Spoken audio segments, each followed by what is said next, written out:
to. He's going to present a talk. Let me give you a bit of background about Ish.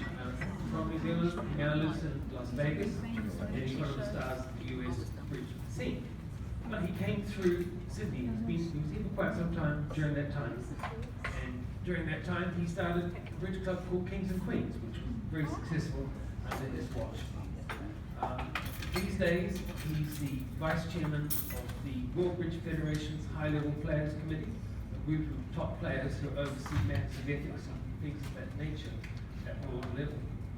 And he was also responsible for the outing of 4 pairs 2 or 3 years ago from the top of the bridge. These were pairs from the top 10 pairs in the world of bridge.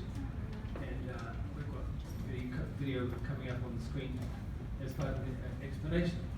And so what Ish is going to do is talk to you about ethics. Now let me stress here, these are not ethical things that you need to be concerned about for yourself. It's a description of what's going on at top level. When we play in the club like this, we have fun, we're generous, that's how we do it. We're not suggesting anything be changed, we're not trying to educate you about your game, we're trying to give you an insight as to what goes on at the top level of bridge, and there's no one better in the world to tell you about that than Ish. Welcome, Ish. Thanks, Paul.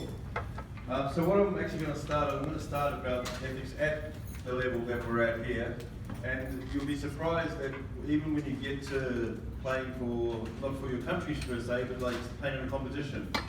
I played here with Costa, who's a lot of fun, a couple of days ago, and one of our opponents failed to follow suit. And it would have been far better for me had they followed suit, because it would have meant trumps are broken. But anyway, I thought, okay, so I started to play the hand out, and then a couple of tricks later she realised, oh, I actually have a trump.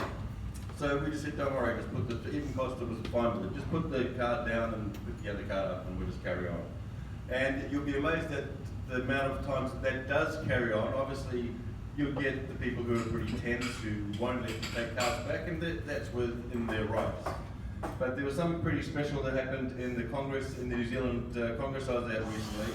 Paul actually won the pairs a few years ago after he actually beat me in the pairs, but I had one on a scoring technicality and they wouldn't let us change it. And anyway, we decided, Paul very graciously decided that we'd share the win. So it's the biggest tournament in New Zealand. And there's not a husband and wife, but they might as well be. They were playing together and their opponents were bidding spades and they bid the 4-no trump, and then they stopped in 6 hearts. But they had never bid hearts up until that point. And we went around to this lady Paula, and she had 6 hearts. And she said to the person who passed 6 hearts, maybe you should go back to 6 spades. And they had just put 6 hearts by mistake, to give you an idea. So that was above and beyond, and they actually won an award at we have a victory dinner, and they actually won an award for being gracious. I mean, that's over the top, but they didn't want to win like that. They knew that they were going to get a ridiculously good score for 6 hearts. And as it turned out, they actually got a pretty good score because the opponents had already overbid. So they actually took 6 spades down. So, but you'll see ethics in a lot of ways. What I was involved in with the World Bridge Federation, there's a guy called Boyer Brogland. He got the nickname the Sheriff after what he did. He was just worried about a few pairs and he sent me some information. And everything he said made sense and I agreed with it. So at a high level, I don't know if you can see the screen very well, but on the screen there you see there's a bridge table. What's in the middle of the bridge table? Can you see that? Yes. Yeah. So that's what we use in high-level competitions to try and stop people from exchanging information illegally. So this pair, when we watched this pair, they were like watching a baseball coach. You know, they do all the things with their fingers. The gentleman on the left has nothing very interesting in his hand.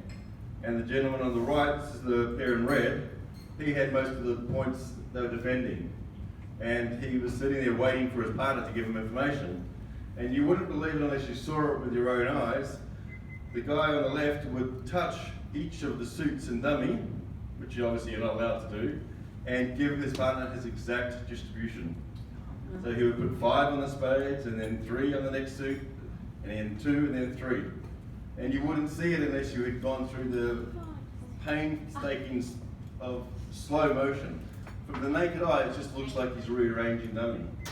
It looks like he's making it tidy. But he's actually giving his partner the most amount of information you can imagine. And this is in a World Championships. And it took a lot of hours because you can't just get rid of someone with one hand, although there was one hand, very famous hand, which was the end of the number 1 and number 2 in the world. So imagine the opponents are in a slam, and you've got 2 aces, and you lead one of them, obviously, with a bit of, if you're smart enough to realize you've got 2 aces, and it wins, and your other ace, the dummy, only has one of them, so that's going to win. So what are you going to do? You're going to take both of your aces. So this pair, they were Italian, they were number 1 and number 2 in the world, but they were so used to giving information that his mind switched off that this was going to look really dodgy. His partner had told him to continue the suit he led. And they had a very simple method. If they put the card down towards their partner, upright, they said, that's good. And if they turned it the other way, didn't mean whether they won the trick or lost the trick, they just said we liked it or we didn't like it. And so the person who led the ace knew that his partner must have had a singleton and gave him a ruff, got back in with his other ace and gave him another ruff. And that was the end for them, because there's no top pair in the world that could risk doing that unless they knew the information. And so that was the beginning of getting rid of a lot of these pairs. 4 pairs from Israel, Poland, Germany, and Italy. And then they were pretty much all in the top 10, if not very close to the top 10. So even at the very high levels, even with those screens, people were still finding ways. And apart from this way that the Italians were using, the Israelis were using the board on the table. They would push the board one direction or to the side, or to the other side, or towards them to indicate the lead they wanted. So this is the board. It's almost on the floor. So north-south at all competitions, maybe even in the club, is in charge of the boards. So the board is normally in the middle of the table. And there's that screen going down, remember? So at the end of the bidding, they would put the board there, would say lead a heart, put the board there, would say lead a spade. If they put the board there, and put the board there, they would give their partner, whenever it was their lead, the indication. They would clean house. Having that information alone, their partner doesn't have to lead that suit, but they've told their partner that's where my best suit is. So there's the Israelis doing that. Obviously what we think is whatever we caught them doing, they were obviously doing more. Because if you're cheating, you're probably not just cheating in one little way. Yeah. The Italians, we caught enough information. When I say enough information, we had to form a hypothesis and then use matches that we hadn't looked at, and if it matched, then our hypothesis was correct and they were cheating. The Germans, we didn't really have that much on them, but I just was friendly with the guy, and there was one hand in particular that we knew about, and he said, oh, I think I can explain that hand. I said, listen, I'm sorry man, we've got loads more hands. Well, we didn't. Anyway, he confessed the next day. So that was just a bluff. And the Polish people, they were doing so many things we didn't, I'm sure they probably didn't even know what they were doing. But yes, they were doing, it was too weird to touch the cards when you're not the declarer, and it happens to be your exact distribution on the hand, was too unlikely for it to be an accident. So yeah, so after a lot of extensive work, the American Bridge Federation and the European Bridge League banned all of these people, but interestingly enough, a lot of their own countries have let them play.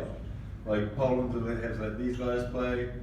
Israel haven't let their people play, but I think the Italians are back playing, and the Germans aren't playing because they confess. So they've got a 5 or 10 year ban. But just to give you an insight into what happens at that level and why they need something called the High Level Players Committee to discuss what we're going to do. And now you can't even take anything electronic into the plane area. There's like it's kind of like going to an airport security, like a phone like that. Yeah, so and it's going to be sad, but I think in the long run you might end up being in a little room by yourself on a tablet, on a little computer tablet in the long run. But hopefully it won't come to that. Wow. So, but the ACBL and some of the World Championships, they just ban anything electronic automatically. So yeah, there you go, a little bit about what goes on at the other levels. So I don't want anyone touching the boards or Alright, have a nice game this morning. Cheers.